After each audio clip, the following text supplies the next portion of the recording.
Well, I'm here with Ray Wills, Adjunct Professor in Sustainability and Future Strategist. Ray, welcome. G'day. Now, you're working in a range of areas. Can you give us a snapshot of all the stuff that you're up to? Yeah, look, I've done a lot of work in new market development, so energy in particular and clean technology, but also right across automation, robotics, 3D printing, additive manufacturing, nanotechnology, looking at social media, app development. So really looking at all of the new emerging technologies, especially those that we've seen clear evidence that we'll see rapid growth in those. How soon is the future going to arrive? We hear things that are coming in the future. Is it 5 years? Everybody's always saying that the future's coming faster than we think, and every year we get more evidence that it came faster than we thought. And so, yeah, we will see rapid acceleration of uptake of technology. And the reason for that is because of the capability of iteration that we have now that we never had before. And by that I mean our ability to understand technology through computer models, through simulation, through data collection, through good evidence. All of that now informs us very well about how rapid change can be. We'll see that change translate very quickly into even faster transitions into the future. We did a lot of work last century understanding how markets change, and this century we've now moved past that point to consider where markets are evolving, and it really is a collision of technologies.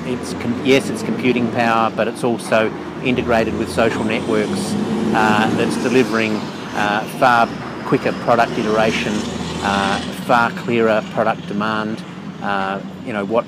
What the market wants now is much more important. The consequences of things like crowdfunding and crowdsourcing are huge.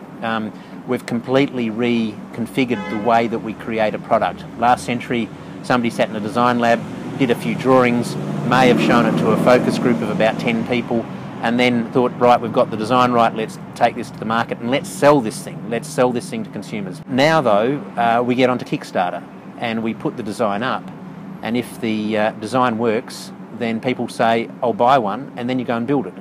So we've actually reversed it from selling to buying, and we've actually put that choice in the consumer's hands, whereas prior to that we had to have a flock of salespeople to sell it to us. Now the other thing, of course, that does is it removes the salespeople. We're already buying things that we want because we've told the manufacturer that that's the thing that we want, so they don't need a sales team. So the consequences in employment across all these things is also extraordinary. The ramifications of every one of these new technologies is really changing how a market operates, what consumers expect, and when they expect to deliver it. 3D printing we haven't begun to plumb yet. People compare 3D printing to the equivalent of bringing Gutenberg into the printing press, and the amount of thought and knowledge that was transferred as a consequence of printing also brought on new ideas and new translations of ideas. So 3D printing will deliver a similar quantum of change in the way we do and design as physical printing brought in the way that we share and think. And could this also work in areas like planning or housing development, other areas where there's not necessarily a product that always meets the demand? 3D printers of buildings already exist. There's some in China, there's some in the US. There's some that are forecasting that by 2020, some 20% of new construction will be done by 3D printing alone, and that's walls and so on. We make decisions about what we want in a different way because of the opportunities that iteration has provided us.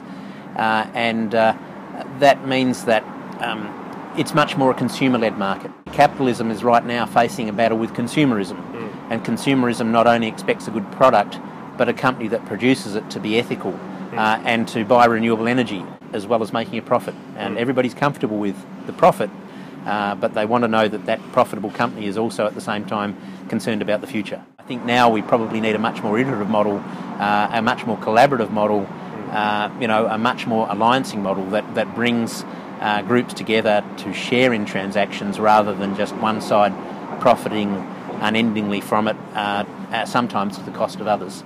So coming back to the question, yeah, look, this impacts every industry. There's nobody that's escaping it. Now, I saw you speak a while ago and talk about the importance of creativity and things like language in this process of development and how we get there. Can you talk a bit about that? You mentioned Pokemon Go as a great example of what's possible in the technology world? Yeah, so I mean, on the first score on language, the way we talk about things has changed, and that's being adaptable. That's being ready and willing to adopt new paradigms, and so therefore Pokemon Go becomes an example of new paradigm adoption. And there's a few folks that are saying, well, Ray, why are you playing Pokemon Go? And it's not so that I can beat my business partner. It's actually so that we can both understand the changing paradigm that augmented reality can mean, not just in the gaming situation, but how does that apply to business? So the question then is, how do you get to understand this app, to understand the way that it might then be modified to suit your business? And the very first answer is play the game. Be a part of it. Understand the new language that's associated with that technology, and really push it in that way. So if you're not prepared to have a go at the technology, you're not going to understand the consequences of it for yourself.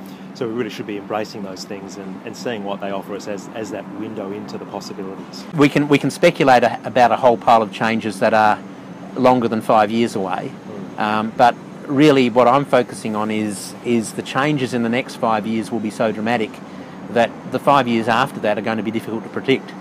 And certainly trying to predict something 30 years away, to use a pooism, it's fraught. We can't really understand what the world will look like in 30 years anymore in a way that in the 1950s we could imagine that the 1980s would be different but pretty much the same. I think the next 30 years will be very different and not the same.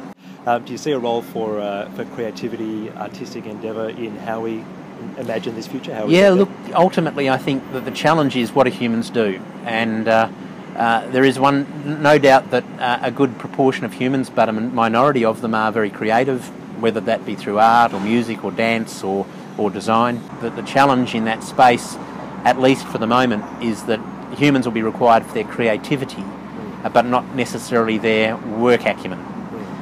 So that is to say that we're not going to need bricklayers to lay brick upon brick.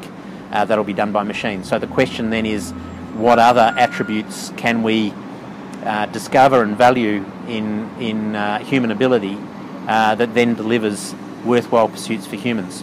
And will it be that 90% of us sit on a couch watching Netflix again because that's the only thing we've got left to do? I hope that's not the future of the world. That would be reasonably depressing. Apart from some of the episodes of Netflix, which you can get away with. But I guess the broader question there is, what do we do with people, and how do we prepare our systems of governments, our community interactions to ensure that people don't get left behind as a part of that? And that's a different world to the one we have today. We're seeing it arise in civil society and with the various community groups that are popping up, but at the same time in that same civil society we're seeing Nazis and right-wing extremists and left-wing extremists come up with ideas that simply aren't conscionable for humanity. So we've got to be able to navigate that very difficult space, and that's, I think, the next 20 to 30 years. But I've already said I'm not going to speculate on what the next 20 to 30 years are. No further than 5. Yeah, that's it. So it could well be that as more and more things become automated or I guess self-driven, that we focus much more on what really is our humanity, the creativity, wisdom and so on, those things that really do let us be who we are. And again, that really comes back to language, and one of the primary pieces of language for sustainability and cities is livability. Not so much lifestyle, which is kind of a last century term of how big's my mansion. Livability is about how good is my quality of life, and that's whether I'm an ambulant human who can get around pretty well, or whether that's if I'm a handicapped human in some way who needs assistance, is mobility challenged or visually challenged, and needs assistance in that.